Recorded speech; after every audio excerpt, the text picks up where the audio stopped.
За нэг сайн мэдээ те. Намайг Навшраа гэдэг. Тэгээд software engineer-ээр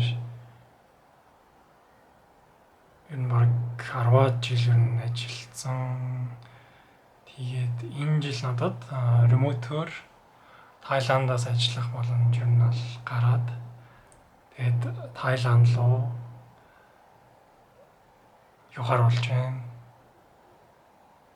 Тэгээд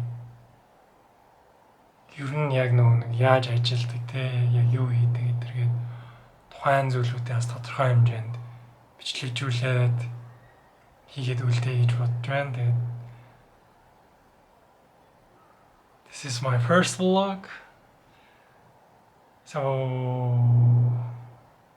явандаа тэгээд очин олдох байх л гэж найдаж байна.